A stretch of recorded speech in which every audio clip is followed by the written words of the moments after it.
Welcome back to T's Doghouse.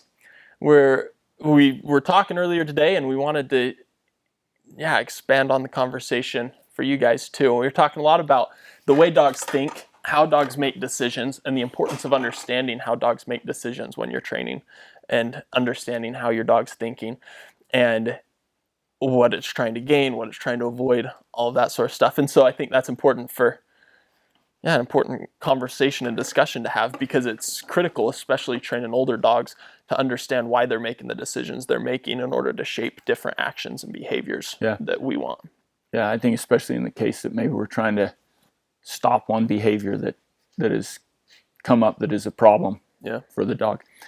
So I wanted to first refer or make reference to a video that I've made a while ago, maybe a couple years ago. Yeah, I think it was back even before we had the good camera setups. I think it was just on a phone here in the shop. Yeah, very well could have been. So, but anyway, I told a story about Mama's Cafe, and I know this story is also on our online program if you're a part of that. But in Mama's Cafe, that story is just a story about me going to get something to eat late at night, but it illustrates the gain versus the avoidance mindset. And when I was going into that situation, I was very hungry. It was late. I was tired. I would have much rather found something at a fast food joint and just eaten it while I was driving to the hotel to just get in bed as quick as I could. But that option wasn't available in that small town. So there's this cafe, and I wouldn't have, it's not a place I would have picked to eat at. But it was my only option. And so I had a desire to avoid hunger, continuing to be hungry all night, to avoid a miserable night. And I had a desire to turn off the hunger. So that's all the avoidance mindset. And with that desire to avoid those things, I went in and I ate a meal. However, the meal that I had was fantastic. The service was fantastic. The atmosphere was fantastic. So since then, I've returned to that place to eat many times, all in a desire to gain that experience again. And that's the two things that we really wanted to point out, that for humans, for dogs, for horses, I see it in all three areas. Decisions are made in an effort to gain something or an effort to avoid something. That's just the driving forces behind our actions. I feel like can be categorized into one of those two areas essentially all the time. Yeah. Right? And so it's an important thing to notice that those two things exist. Yeah. I think it's also important to understand that they usually exist together, right? It's really easy when we're talking about avoiding versus gaining, and in the courses and in some of our videos we'll talk about negative pressure being something they want to avoid and positive pressure being something they want to gain. And with a lot of those terms, it's easy to start to think in terms of good and bad. Mm-hmm. And we don't want to think in terms of good and bad, because the negative pressure of hunger that you're trying to avoid is a good pressure. That's what keeps us alive. Right. Yeah. That's an important thing. And so thinking of it as good and bad isn't a good way of looking at it. And the truth is that usually both exist simultaneously. They're kind of like two sides of the same coin, where if the coin's there, both sides are also there. Yes. That with even down to the basic level of you're thinking of feeding a treat to a puppy to get it to sit, it's going to sit because it wants the treat, but you could also say it's going to sit because it is trying to avoid the absence of the treat, right? The negative pressure is that it no longer has the treat, and the positive pressure is when that it wants to have the treat. And so I think so often when you're talking about the way a dog's thinking and the mindset a dog is in, it's more complicated than good and bad or avoid and gain, where it's usually some mix of both. And being able to understand that way that good and bad exists, not good and bad, that avoidance and gain exist simultaneously in the dog's thought process, helps us to be able to shape how the dog's thinking into actions. Like with your example of the Mama's Cafe, it was originally a negative pressure or something you're avoiding with hunger, and then later turned into, and then it was a good experience and you were full, so that released the negative pressure, and then it was a positive enough experience that you went back and repeated that behavior. And So in the end, every time you go back now, it's going to be a It's a gain gain mindset mindset. thing, but it was shaped through the use of both negative and positive pressure Right. and both avoidance and gaining Right. mindsets throughout the process of getting to that behavior. So, I love the way that you pointed out that it's like a coin, and if you got the coin, you got both sides of the coin. They're yeah, there simultaneously because I described that I'm avoiding uncomfortable night. I'm trying to turn off hunger pains. Well, you could also say I was there because I was trying to gain the comfortable feeling that comes with of being eating good full. food, Yeah. right? Of being full. I was trying to gain that. That's a place I was trying to go to. And so the state of mind is an interesting thing. And I think it's just a great example, the two sides of the coin. Yeah. They're both there. Now in the dog industry, if we start talking about positive and negative being that we're trying to avoid or remove something from our life, and positive being that we're trying to gain or bring something into our life, um, then we start getting into these discussions where people are really working hard to divide and say, no, we are positive. We work with the gain mindset in our words, but to them, they'd probably just say we work with the reward based or the Mm-hmm. positive training.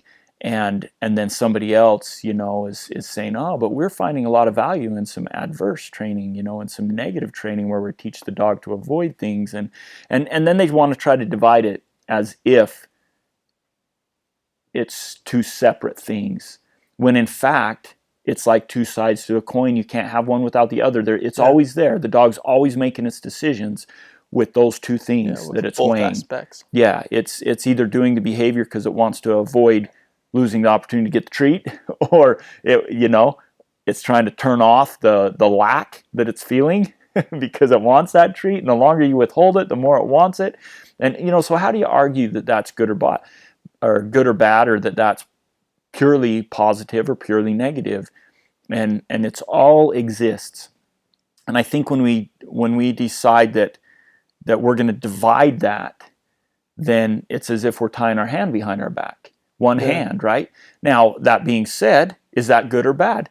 Well, in this case, there's huge benefits that's come because people said, we're going to tie the negative hand behind our back. We're not going to work with the dog's desire to avoid something.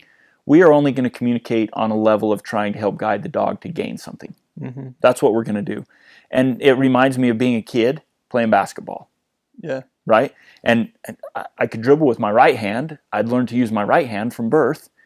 That was my natural hand to go to.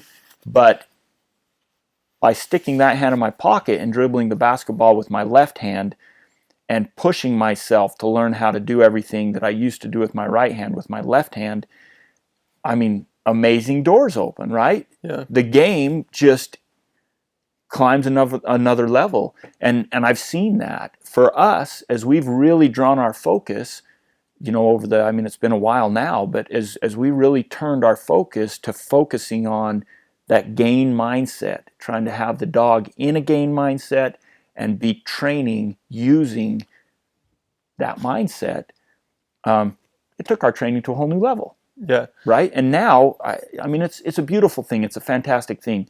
However, it doesn't remove the fact that that the other side of the coin exists. Yeah. It always exists. It exists even when we're not choosing to participate in that side of things. The dog is still using it all the time while it's making its decisions throughout its life, right?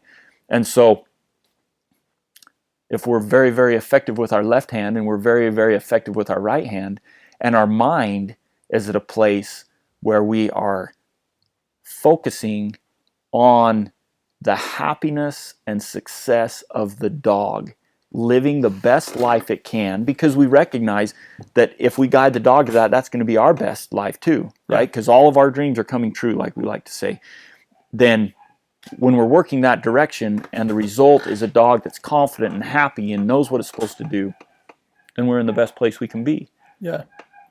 Yeah, I think so. And I think that understanding of the dogs are always thinking in both ways. And so understanding that and understanding how a dog's thinking in each way, given any given situation, allows you to be very thorough and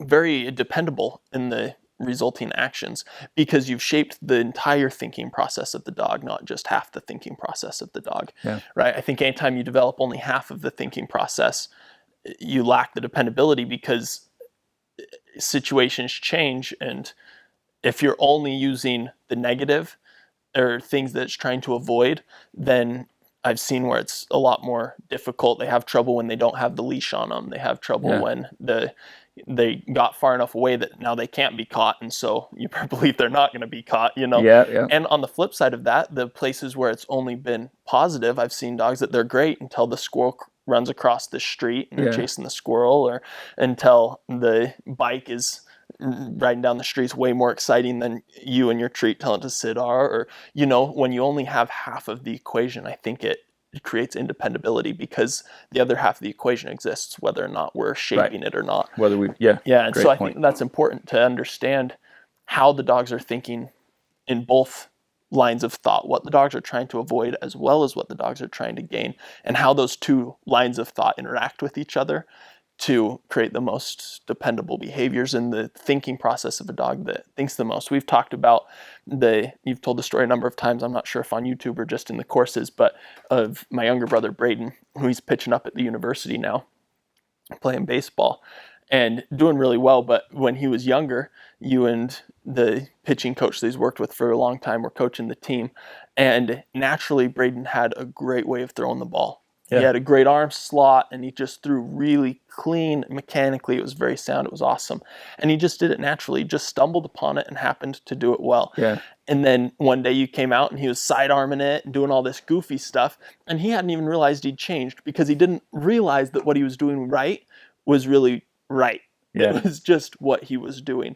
And I think that that's the same thing. If dogs haven't had the mind shaped into the right behavior, then they could be doing the right behavior, and then a different opportunity or situation comes along, and you don't have the dependability suddenly that you thought you had, because you didn't lead the dog's thought process into thinking that was the best action to choose. It just happened to start choosing that action. And so, I think being able to shape that whole thought process rather than just the end behavior it creates a lot of dependability. I remember saying to Braden, Chalice and I saying, "Don't throw like that," and he was like, "Throw like what?" Because in his mind, he just, I don't know where he'd picked it up. He'd seen somebody on TV. I don't know, but he just started doing it that way. And why not do it that way? We can do it that other way or this way. And then he didn't even remember the other way that he used to do it. Right? Now, it didn't take long to help him. Oh yeah, but then we had to start pointing out. Now instead of him just throwing naturally, now we had to point out and show, hey, this is how we need it. The elbow has to stay slightly above the shoulder. And helping him. Guide him where before it had just been natural. So great points, and doing that in a way, guiding our dogs and shaping our dogs in a way that not only do they know the great benefits that come from doing it that way, but they also recognize that it is better than the other ways. That is the way. Why not do it that way? That's the successful way every time. These other ways aren't successful, so why don't we do it the successful way? I think that's some great points.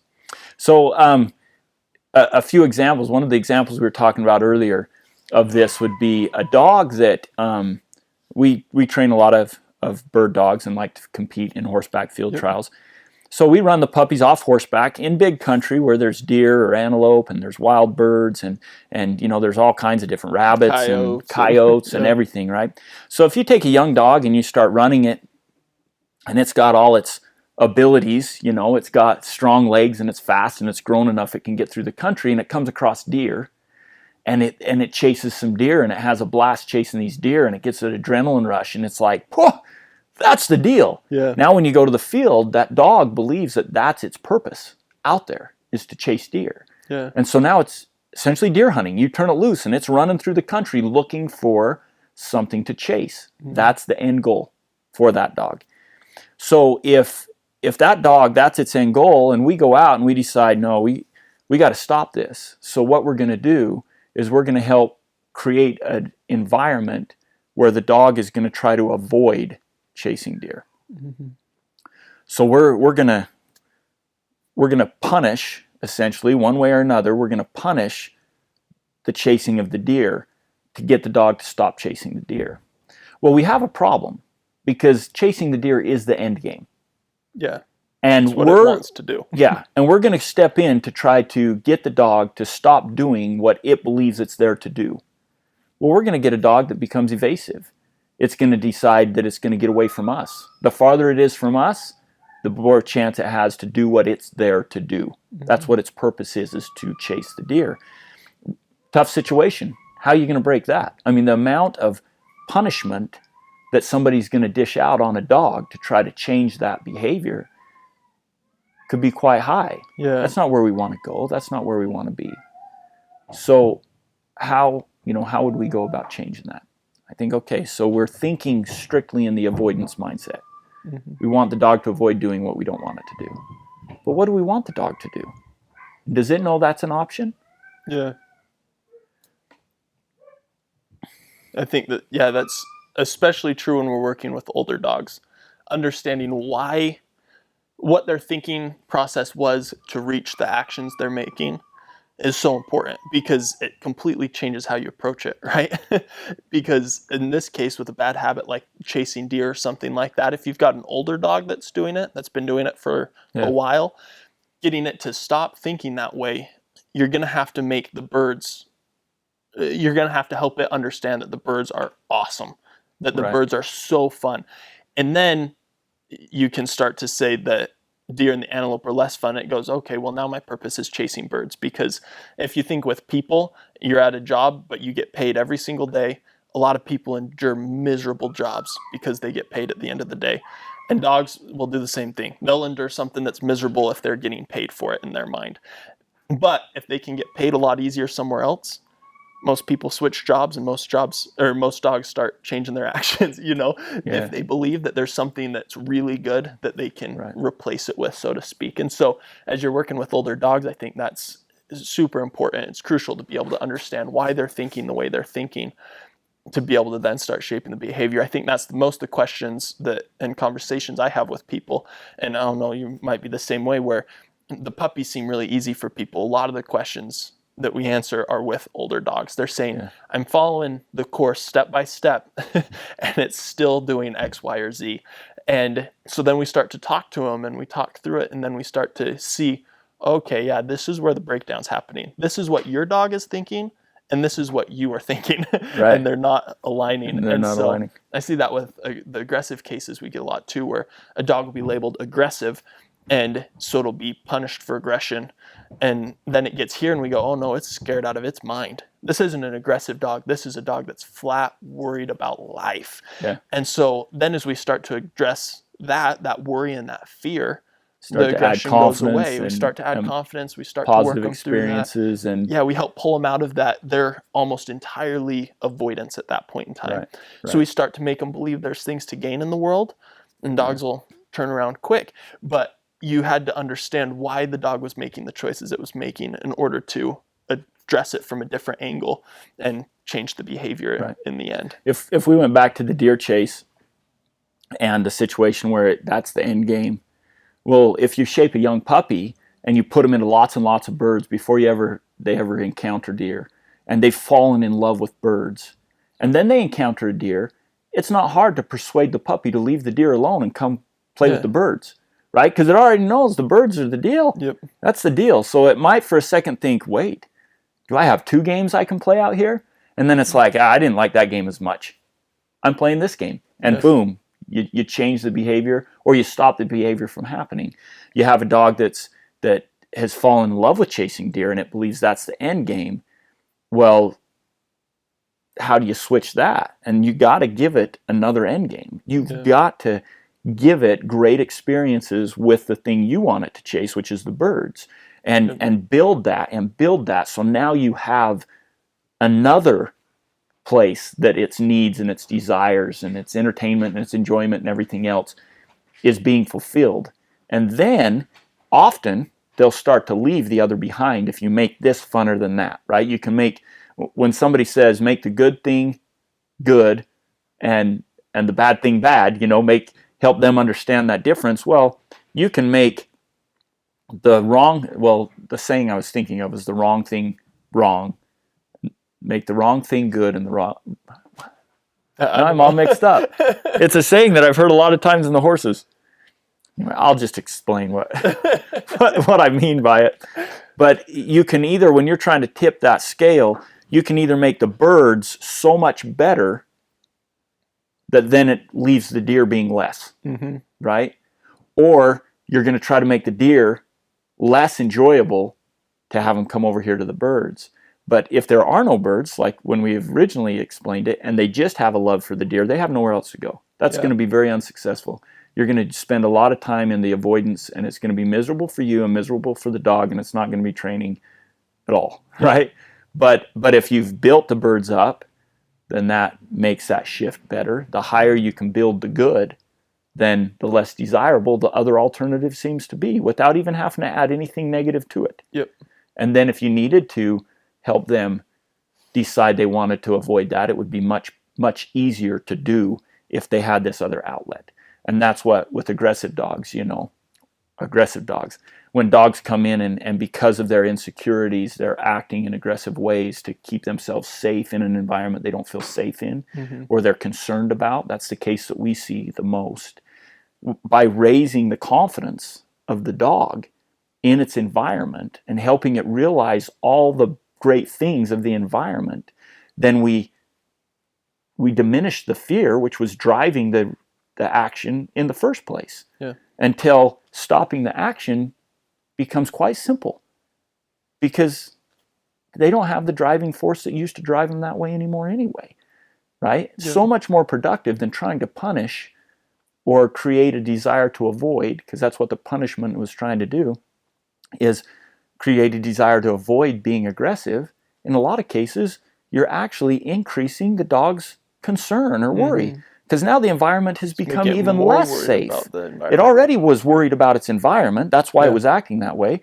And now you've heaped on more reason to be worried, and so now we just escalate the problem, and we're not training. we're making no progress is what we're doing. We're making our life and the dog's life miserable with no success. And that's because we have to build that gain side of things. You have to build the gain mindset, and then help them shift and realize that you have to change the way they perceive the world. And then that's when you get change that you can depend on. It's dependable because the dog knows this is where life's good. So let's live life where life's good. And you can keep them in that mindset more, where they're more focused on getting what they want. That's with I think a great example of showing how that progression happens from avoidance to gain is with little puppies. The first time you put a leash on a puppy, a lot of times they get freaked out about it. That. They start spinning in circles and bucking around and pulling against it and just try to get whatever this thing is on their neck off, right? And so we do a lot with the tires and the obstacle courses with our puppies. And so it's pretty easy. We'll put pressure on the lead and they'll lock up, right? And try and pull against it and not sure what it's all about. And then we'll put food on the tire and then they'll go towards the food, which will naturally release the pressure from the lead. And pretty soon it just becomes a line of communication where it's not an avoidance pressure anymore as much as that's just what guides me. It's a guidance. Yeah, it's a guidance to the things it wants, to the different tires that are going to have food on it, to the sit position that it's going to get food for, to whatever it might be. And so that's an important progression to realize that you can use the avoidance to create gain, and as well as using the gain, and you end up with a dog that really is just trying to get what it wants in this world, and it's really happy about it, very confident and bold. It's been told it's doing the right thing a lot of times, and it's been shown the right way. And then it takes very, very, very subtle markers to help guide them when they might be going a direction that's not going to be successful. And I listened to a little YouTube video, and I don't remember who even did it, but I mean, this isn't a new train of thought. This is being shared a lot in the industry or in the world, but it's the idea of failure. And is failure actually a good thing or a bad thing? And you'll have very successful people out there saying, hey, I see failure as a good thing. Failure guides me to success. right? So they're working, they're looking to fail. They're trying things and they're knowing some of it's not going to work. And when it doesn't work, it's going to guide me to what is going to work. And so when you view that in your goals and the things you're working towards, and instead of saying failure and letting it press you down because it was a roadblock, it stopped success. It stopped those things. Instead, when you look at it and say, failure, that just told me, that just gave me a sign of where I need to go to be successful or how I need to change my course to be successful. In humans, we know that that is a great place to be mentally. That would be what I refer to as a gain mindset, right? You're using everything to indicate to you where you need to go to be successful. And that's a positive, driving, exhilarating, empowering way of viewing things. And that's what we're trying to do with our dogs, right? If we guide them and they're in a gain mindset and they're looking and we're showing them and we're guiding them to places they can be successful, behaviors they can do to get the things that they want, then the avoidance Duke fell asleep sitting up. The avoidance side of the equation is a guiding force that actually doesn't need to be that strong. Yeah. Right? Because the drive to get what they want is so high that little negative markers, little things to just help say, that's not going to work. And then they're like, oh, but we know what will, so we'll leave that idea behind and we're going to move the direction that's successful. And I love seeing when we see the same thing in human psychology as what we're seeing in dog psychology, and I see it in the horse psychology. And to me, those are true principles. Those are things that are universal throughout, and that's this idea of gaining versus avoiding.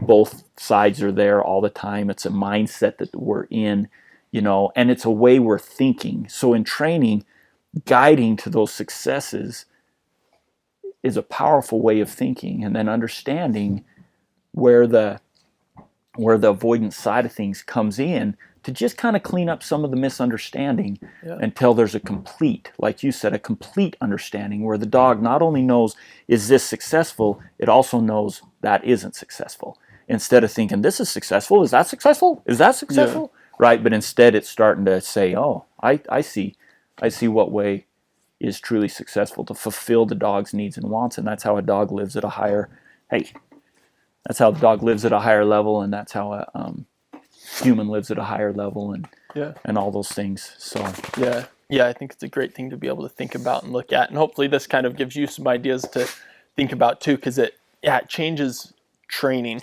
when you start to really look for how the dogs are thinking. It becomes less of a training time. Sneezing.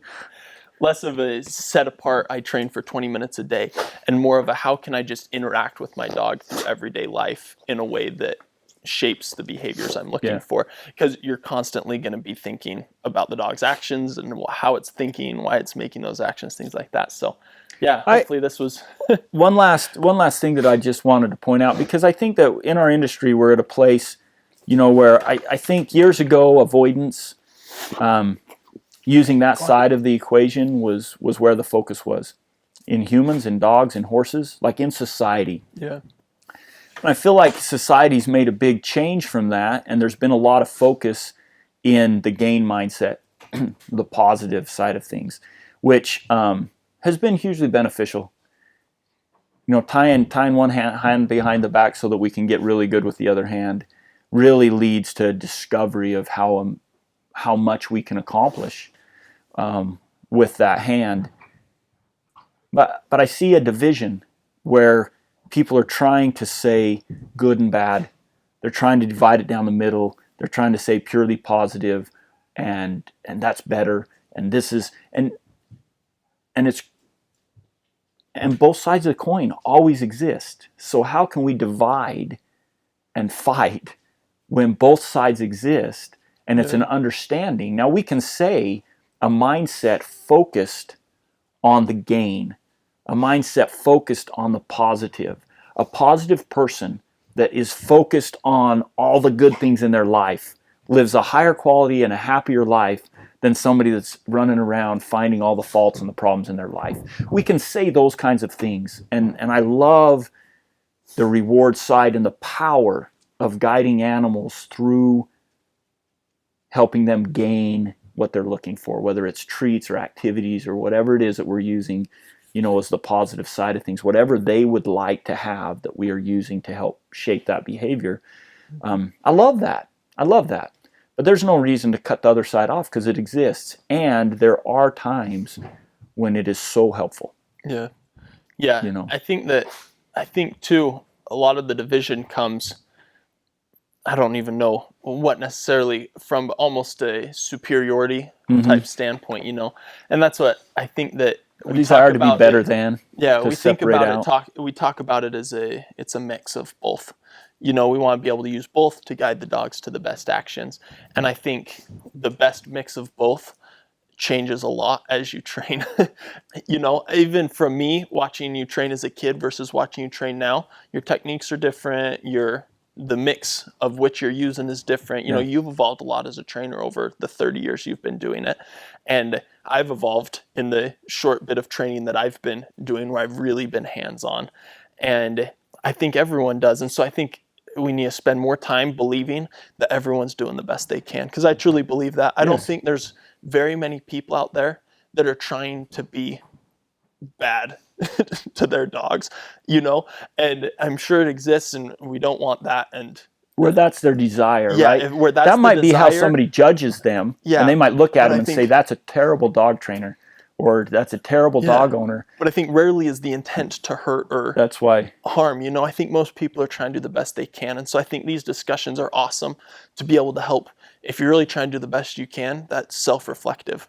You need to constantly be looking at your own process and saying, is there a way I can do this better? Yeah. And that's can I be more clear? All the conversations can I be more rewarding? We have. Can I be more? Yeah, and the things I listen to online and everything I'm thinking about that. And is this something that I can adopt to do better and to experiment with and be a better trainer? And so I think that's an important mindset in place to be in, to believe that people are doing the best they can and to have conversations that will help them to be able to become better. Yeah. But not condemning because their best they can is inferior to our best we can, right. But really just try and help all of us to do the best we can to train our dogs in a way that is great for the dogs, great for us, that we can all live the fullest life we can with our animals, My passion for communicating with animals and my passion for humans and communicating with humans and seeing how humans can improve our lives and raising kids and all those things.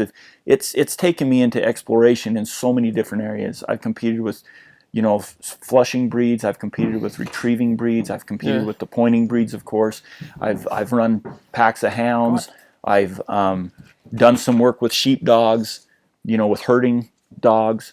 Some very light introduction into some of the protection dog stuff. And then everything I've read as far as humans go, competing with the horses. I ride horses out over the mountains with the dogs. I compete in the reining industry. I look at all those things, and each industry has its strengths.